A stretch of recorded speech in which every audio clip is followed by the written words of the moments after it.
আমার নাম বিনয় কুমার, আমি একজন আর্টিস্ট, একজন পেইন্টার।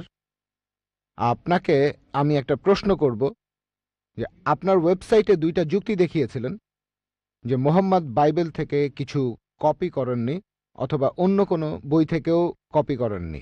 সেখানে উত্তর দিতে গিয়ে আপনি বলেছেন যে নবী মুহাম্মদের সময় বাইবেলের কোনো আরবি অনুবাদ ছিল না, কিন্তু সহিহ আল বুখারী ৬ নম্বর খণ্ডের ৬০ নম্বর গ্রন্থ ৪৭৮ নম্বর হাদিস বলছে যে গসপেলগুলো আরবিতে অনুবাদ করা করেছিলেন বারাকা। এখানে আরেকটা ব্যাপার হলো, বললেন মুহাম্মদ ছিলেন নিরক্ষর, সেজন্য তিনি বই পড়তে পারতেন না, যেমন পবিত্র বাইবেল। কিন্তু আমি এই উত্তরে সন্তুষ্ট নই, কারণ অন্যান্য ধর্মগ্রন্থের কথাগুলো ধার করার জন্য মুহাম্মদকে শিক্ষিত হওয়ার কোনো প্রয়োজন নেই। সেখানে প্রয়োজন ছিল যে মুহাম্মদ সেগুলো শুনবেন আর নিজের ইচ্ছে মতো বেছে নেবেন। এই কথাগুলো শোনার পরে মুহাম্মদ সেগুলো সংশোধন করেছেন, তারপর তিনি ধর্মীয় আবরণে সেটাকে ঢেকে দিয়েছেন আর দাবি করেছেন এটা আল্লাহর আসমানি কিতাব। ভাই, আপনি খুব সুন্দর প্রশ্ন করেছেন। আমাদের ওয়েবসাইটে গিয়েছেন শুনে খুব ভালো লাগছে। ইনশাল্লাহ আপনি সত্যের পথে আসবেন।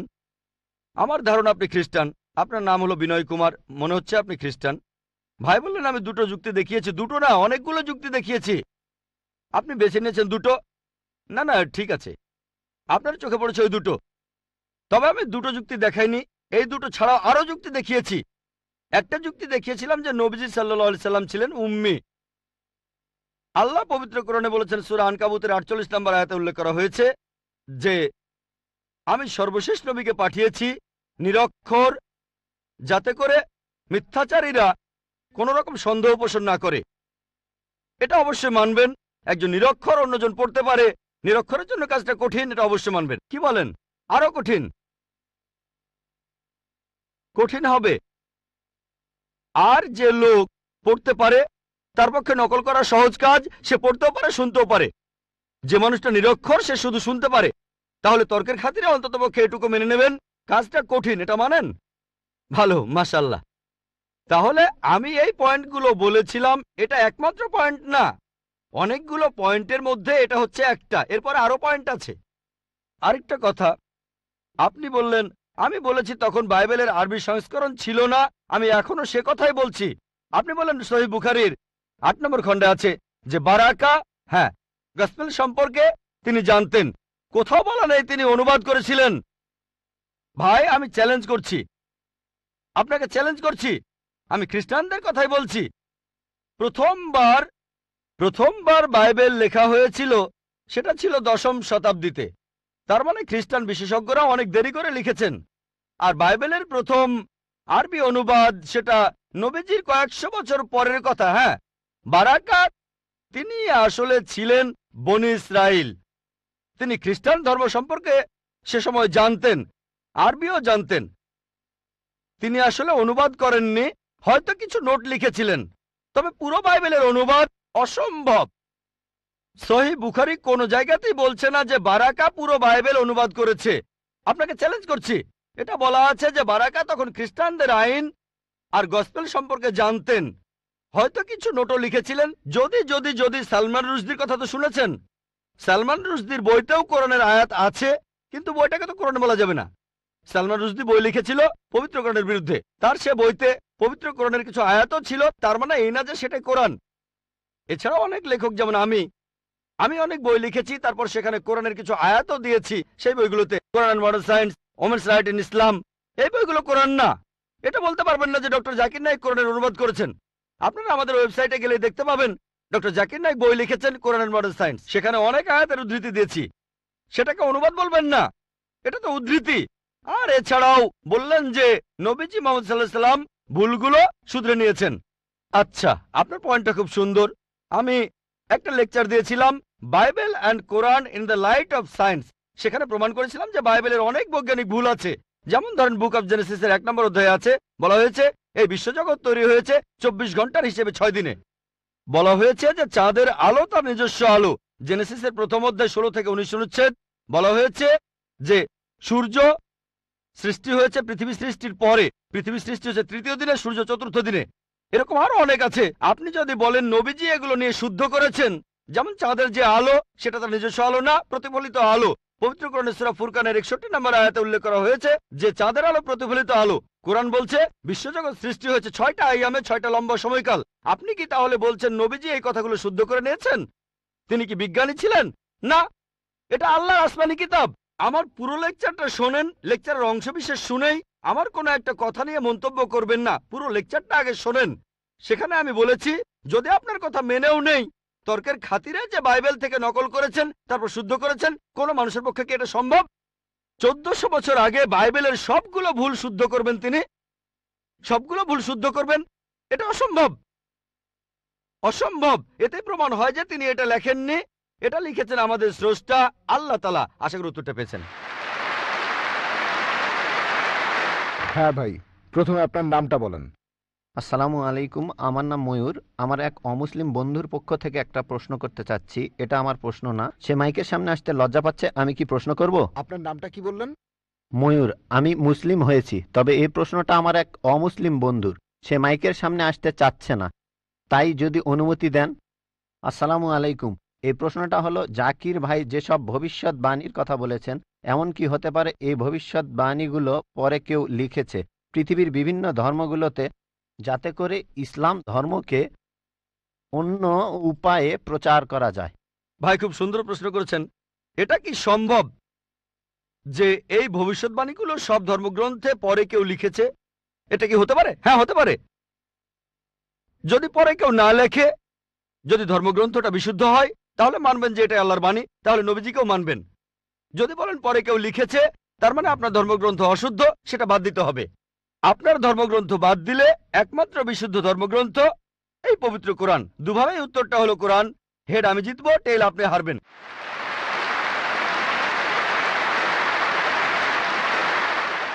এবারে প্রশ্ন করা হচ্ছে মহিলাদের মধ্য থেকে। কোনো অমুসলিম বোন মাইকের সামনে এসে প্রশ্ন করবেন প্লিজ। আদাব ডক্টর জাকির নায়েক স্যার, আমার নাম ভেঙ্কটামা। আমি গত কয়েক বছর ধরে এক মুসলিম মহিলার সাথে আছি।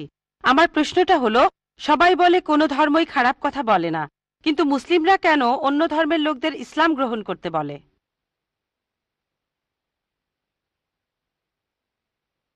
বোন, আপনি বললেন যে আপনি একটা মুসলিম পরিবারের সঙ্গে থাকেন অনেক বছর ধরে, তারপর বললেন যে সব ধর্মে ভালো সব কথা থাকে, কিন্তু মুসলিমরা আমাকে ইসলাম গ্রহণ করতে বলে কেন? পয়েন্ট নাম্বার 1, অন্য যেসব ধর্ম আছে সেগুলো যা বলে তার বেশিরভাগ কথাই ভালো, তবে ইসলাম ভালো কথা বলার পাশাপাশি আপনাকে দেখাবে কিভাবে সেটা অর্জন করতে হয়।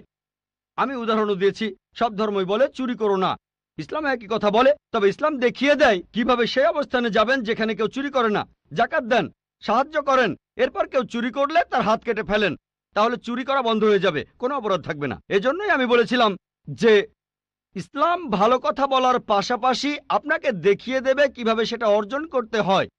2 নম্বর পয়েন্ট, আমি বিভিন্ন ধর্মের একজন ছাত্র হিসেবে বলছি, যদি আপনি হিন্দু ধর্মগ্রন্থগুলো মেনে চলেন, মনে হয় আপনি হিন্দু, যদি হিন্দু ধর্মগ্রন্থগুলো মেনে চলেন, যদি একজন ভালো হিন্দু হন, আপনাদের ধর্মগ্রন্থই বলছে ঈশ্বর মাত্র একজন। আমার লেকচারে অনেক হিন্দু ধর্মগ্রন্থের উদ্ধৃতি দিয়েছি, এক ঈশ্বর। আপনাদের ধর্মগ্রন্থ বলছে মূর্তি পূজা করবে না। ভগবদ গীতার 7 অধ্যায়ের 20 অনুচ্ছেদ বলছে জাগতিক আকাঙ্ক্ষা যাদের বুদ্ধিকে আচ্ছন্ন করে রেখেছে তারা নকল ঈশ্বরের পূজা করে, তারা মূর্তি পূজা করে। এক ঈশ্বরে বিশ্বাস করতে হবে। আজকে আমার লেকচারে বলেছিলাম বিশ্বাস করতে হবে অন্তিম ঋষিকে, কল্কি অবতার, যার বাবার নাম হবে বিষ্ণুইয়াস আব্দুল্লাহ, তার মায়ের নাম হবে সুমতি আমিনা। তিনি জন্মগ্রহণ করবেন শাম্বালা নামের গ্রামে মক্কা। তিনি জন্মাবেন শাম্বালা শহরের প্রধানের ঘরে, মক্কার প্রধানের ঘরে। তিনি হবেন পুরো মানুষ জাতির পথপ্রদর্শক। তিনি আলোকপ্রাপ্ত হবেন রাতের বেলায় একটা গুহায়। তিনি উত্তর দিকে গিয়ে আবার ফিরে আসবেন। ঈশ্বর তাকে 8টা গুণ দেবেন। তিনি হবেন পৃথিবীর সব মানুষের পথপ্রদর্শক। তিনি একটা ঘোড়ায় চড়বেন, ডান হাতে থাকবে একটা তরবারি, 4 জন সহচর থাকবে তাকে বিভিন্ন সময় ফেরেশতাগণ সাহায্য করবেন। এরকম আরো অনেক অনেক। এই মানুষটা কে? যদি ভালো হিন্দু হয়ে থাকেন তাহলে আপনি এই অন্তিম ঋষিকে বিশ্বাস করবেন, তা না হলে আপনি ভালো হিন্দু নেই। যদি ভালো হিন্দু হয়ে থাকেন তাহলে এক ঈশ্বর বিশ্বাস করবেন, তাহলে আপনি মূর্তি পূজা করবেন না। নাতাস্তি প্রতিমা আস্তি, মহান ঈশ্বর, তার কোনো প্রতিমা নেই, তার কোনো প্রতিমূর্তি নেই, তার কোনো ছবি নেই, তার কোনো ফটোগ্রাফ নেই, তার কোনো ভাস্কর্য নেই। আর আমি বিতর্ক করেছি পণ্ডিতদের সাথে, হিন্দু পণ্ডিত, উনারা শঙ্করাচার্য অনেক, সেখানে আমি কথা বলেছি। কোন শঙ্করাচার্যই আমাকে বলেননি ভাই আপনি ভুল বলেছেন, কেউ না। একটা বিতর্ক করেছিলাম শ্রী শ্রী রবিশঙ্করের সাথে 21শে জানুয়ারিতে। তিনি ইন্ডিয়ায় হিন্দুদের মাঝে খুবই জনপ্রিয় গুরু, আর্ট অব লিভিং। আমি তাকে বলেছিলাম আর্ট অব লিভিং এর শ্রেষ্ঠ বই হলো এই পবিত্র কোরআন। আমি তাকে মুসলিমদের এই আর্ট অব লিভিং এ আমন্ত্রণ জানিয়েছিলাম। আমরা সংখ্যায় এখন 130 কোটি, 130 কোটি মুসলিম। আমি তাকে আমন্ত্রণ জানিয়েছিলাম, যদি তিনি ধর্মগ্রন্থগুলো মানেন, তিনি বেদের উপরে একজন বিশেষজ্ঞ, তাকে এটা মানতেই হবে। একইভাবে বোন, আপনাকে বুঝতে হবে অন্য সব ধর্মগ্রন্থগুলো হয়তো আল্লাহর বাণী আপনি বলছেন, সময় বদলানোর সাথে সাথে সেগুলোও কিন্তু বদলে গেছে। স্বামী বিবেকানন্দ বলেছেন বেদের 99%ই হারিয়ে গেছে, বাকি যে 1% আছে সেটা আমাদের কঠোরভাবে মানতে হবে। কঠোরভাবে মানে অন্তিম ঋষিকেও মানতে হবে। তাহলে কঠোরভাবে মানলে আপনি মোহাম্মদ সাল্লাল্লাহু আলাইহি সাল্লামকেও মানবেন, আপনি কোরআনকেও মানবেন, আর আমি আপনাকে এখানে আমন্ত্রণ জানাচ্ছি, এই শান্তির ধর্মে আমন্ত্রণ জানাচ্ছি, যাতে করে আপনি আল্লাহর কাছাকাছি আসতে পারেন। এবারের প্রশ্ন বাম দিকের মাইক থেকে। গুড ইভিনিং, আমি একটা প্রশ্ন করব, তার আগে বলে নেই আমার নাম রমেশ কুমার, নয়াদিল্লি থেকে এসেছি, পেশায় একজন ধর্মযাজক। ভাই, আপনার লেকচারে আপনি বললেন কোরআন হলো চূড়ান্ত। আচ্ছা, কিন্তু আমার একটা প্রশ্ন আছে যে ইয়ামামার যুদ্ধে সে সময় কোরআনের অনেক হাফেজ মারা গিয়েছিলেন। অনেকে মনে করেন যে আবু বক্করের সময় পবিত্র কোরআন হারিয়ে গেছে। আর সহিহ আল বুখারীর 6 নম্বর খণ্ডের 510 নম্বর হাদিস বলছে, যখন ইসলামের তৃতীয় খলিফা তিনি যখন হারেমিয়ার লোকদের সাথে যুদ্ধ করছিলেন, আর সে সময় তিনি পবিত্র কোরআনের কিছু আলাদা সংস্করণ পেলেন, তখন ওসমান কোরআন লিখলেন। আর একটা কথা, আল্লাহ পবিত্র কোরআনে বলেছেন 15:9, আমি কোরআন অবতীর্ণ করেছি, আমি সংরক্ষণ করব। কিন্তু কোরআন সংরক্ষিত হয়নি।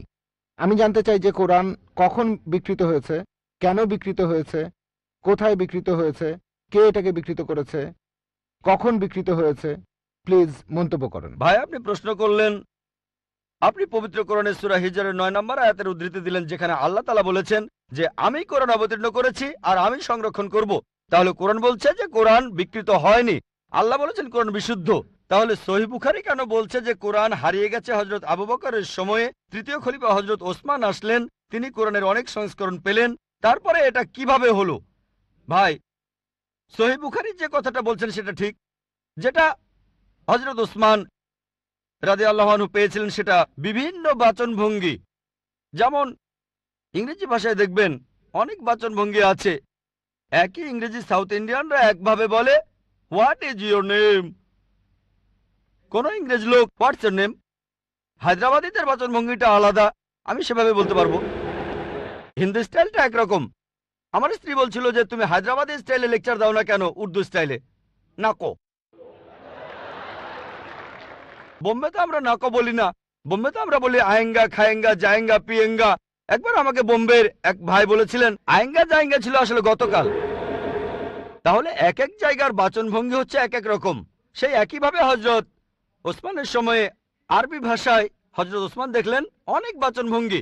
আমাদের নবীজির অনুমতি দিয়েছিলেন 7টা বাচনভঙ্গির। তাহলে উচ্চারণ করতে গিয়ে ভুল হয়েছিল। এই ভুলগুলো দেখে হযরত ওসমান বললেন এটাকে চূড়ান্ত করো, আর আমরা এখানে শুদ্ধভাবে উচ্চারণ করব। তাহলে বুঝতে পারলেন যে তিনি বাচনভঙ্গি শুদ্ধ করেছেন। যদি কেউ বলে হোয়াট ইজ ইউর নেম, কোন ইংরেজি বলবে এ আর কেমন ইংরেজি, what is your name, what's your name. American বাচনভঙ্গি আলাদা, ব্রিটিশ বাচনভঙ্গি আলাদা, নিউজিল্যান্ডেরটা আলাদা, কিছু গ্রহণযোগ্য কিছু গ্রহণযোগ্য না। এটা হলো কারণগুলোর একটা। তিনি সংশোধন করেছিলেন বাচনভঙ্গি। 2 নম্বর, আমাদের নবীজি সাল্লাল্লাহু আলাইহি সাল্লাম যখন কোরআন নাজিল হতো তার সাথে লেখক থাকতো। নবীজি সেই সব লেখকদের তিনি যা শুনেছেন সেগুলো বলতেন, সাহাবাগণ লিখে নিতেন, নবীজি আবার চেক করতেন। এভাবে যায়েদ বিন সাবিত রাদিয়াল্লাহু আনহু তিনি ছিলেন প্রধান লেখক, আরো অনেকে ছিলেন। এছাড়াও অনেক সাহাবী নবীজির কাছে আয়াতগুলো শুনতেন, তারপর বাসায় গিয়ে মনে আছে সেটা লিখে ফেলতেন। এখানে ধরেন কেউ আমার লেকচার শুনলো, তারপর বাসায় গিয়ে লিখলো, সেটা ঠিকও হতে পারে ভুলও হতে পারে, অবিকল আমার মতো হবে না। তবে আমি যদি চেক করে সেখানে কিছু নোট দেই, এটা লেখেন, আরেকবার পড়েন, এটা ভুল হয়েছে, শুধরে নেন। তাহলে কোরআনের যে কপিটা আমাদের নবীজির কাছে ছিল সেটা চেক করেছিলেন তিনি নিজেই যখন জীবিত ছিলেন। এটা দেয়া হয়েছিল তার স্ত্রী বিবি হাফসা রাদিয়াল্লাহু আনহার কাছে। তিনি ছিলেন হযরত ওমর রাদিয়াল্লাহু আনহুর মেয়ে। এটা বিবি হাফসার কাছে ছিল। পরে মানুষজন নিজে থেকেই লেখা শুরু করলো, তাদের স্মৃতি থেকে সেখানে ভুল হওয়াটাই স্বাভাবিক। পবিত্র কোরআন কিন্তু ভুল নয়, যদিও সেখানে বেশ কিছু লোকের লেখা নোট ছিল। হযরত ওসমান বললেন, এখন তো মানুষ ভুল বুঝতে শুরু করবে যে এগুলোই আসল কোরআন। এখন আমি কোরআনের সঠিক কপি করব, তারপর পৃথিবীর বিভিন্ন প্রান্তে সেটাকে ছড়িয়ে দেব, আর মুসলিমরা বুঝতে পারবে যে এটাই হলো আসল। কোরআনে পরিবর্তন হয়নি। মানুষজন বিভিন্ন নোট লেখা শুরু করলো, অন্যরা বুঝতে পারতো না যে এটাই শুদ্ধ কোরআন নাকি ভুল কোরআন।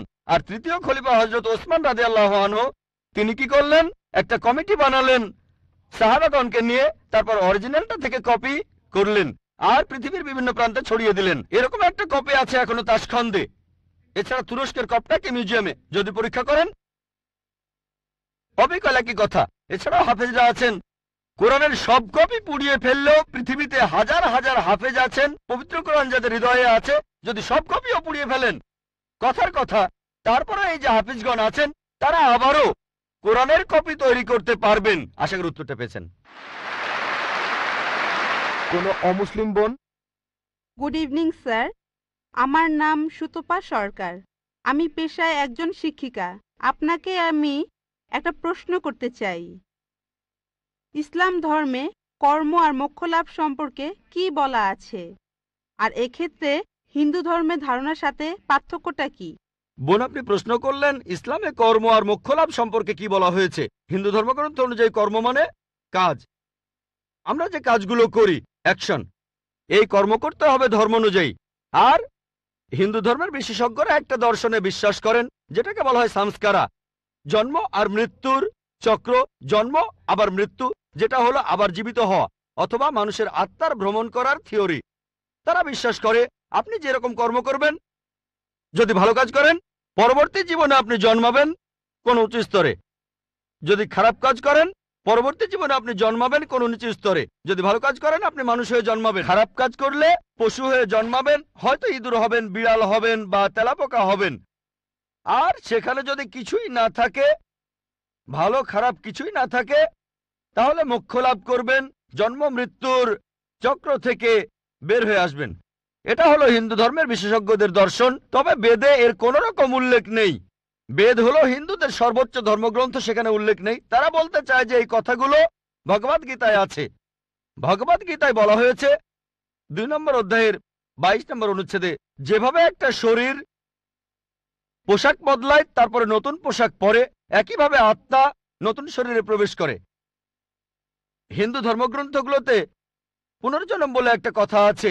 এটা আছে ঋগ্বেদ 10 নম্বর গ্রন্থ 16 নম্বর অনুচ্ছেদের 4 ও 5 পরিচ্ছেদে। পুনর্মানে পরবর্তী, জন্ম মানে জীবন, পরবর্তী জীবন।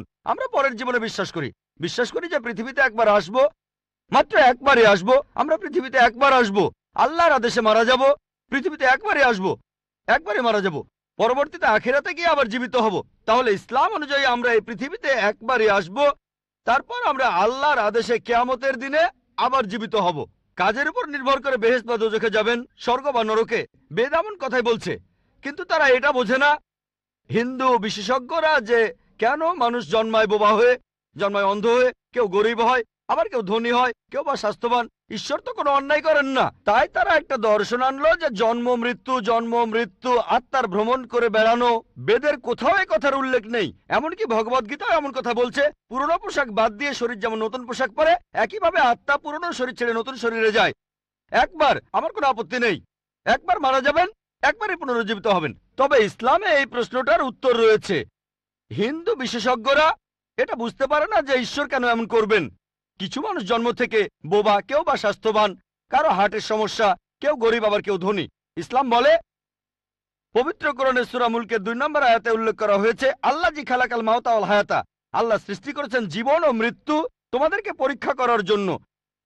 এই জীবনটা পরকালের জন্য পরীক্ষা। এখন কেউ হয়তো জন্মায় গরিব হয়ে, কেউ ধনী হয়ে। ধনীদের ক্ষেত্রে কোরআন বলছে তাদেরকে যাকাত দিতে হবে। যদি আপনার সঞ্চয় 85 গ্রাম স্বর্ণের চাইতে বেশি হয়, নিসাবের তুলনায় বেশি হয় তাহলে 2.5% জাকাত প্রতি হিজরি সালে দিতে হবে। ধনীরা জাকাত দিতে পারে, নাও দিতে পারে, অর্ধেকও দিতে পারে, হয় সে 100তে 100 পাবে অথবা 50 পেতে পারে। কোনো জাকাত না দিলে সে 0 পাবে, কিন্তু গরিব লোকের ক্ষেত্রে জাকাত দিতে হবে না, সে জাকাতের পরীক্ষায় 100তে 100 পাবে।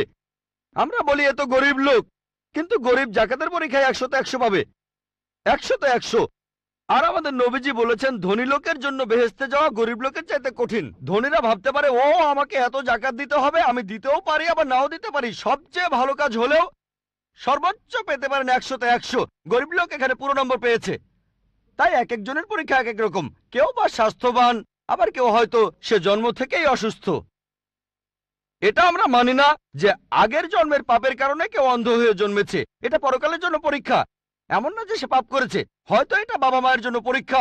পবিত্র কোরআনে সূরা আনফালের 28 নম্বর আয়াতে উল্লেখ করা হয়েছে, তোমাদের সম্পদ ও সন্তানরা তোমাদের জন্য পরীক্ষা। হয়তো আল্লাহ বাবা মাকে পরীক্ষা করছেন, হয়তো তারা ধার্মিক, আর দেখা গেল যে তাদের সন্তান একেবারে জন্ম থেকে অসুখ।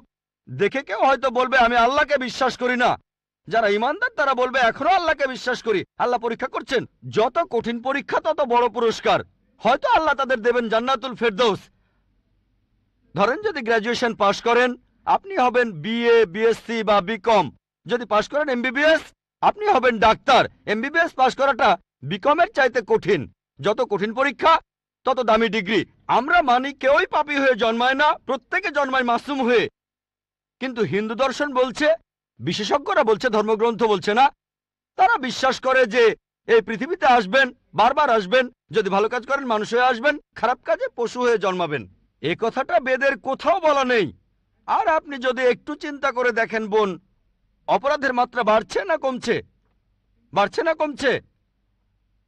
অপরাধ বাড়ছে নাকি কমছে? বাড়ছে। পৃথিবীতে মানুষের সংখ্যা বাড়ছে না কমছে? বাড়ছে। তাহলে যুক্তি বলে অপরাধের মাত্রা যদি বাড়ে, মানুষ তো তাহলে কমে যাওয়ার কথা, কিন্তু কমছে না। এতেই প্রমাণ হয় যে এই দর্শনটা ভুল। বিস্তারিত জানতে চাইলে আমার ভিডিও ক্যাসেট দেখুন, হিন্দুইজম ও ইসলামের মধ্যে সাদৃশ্য।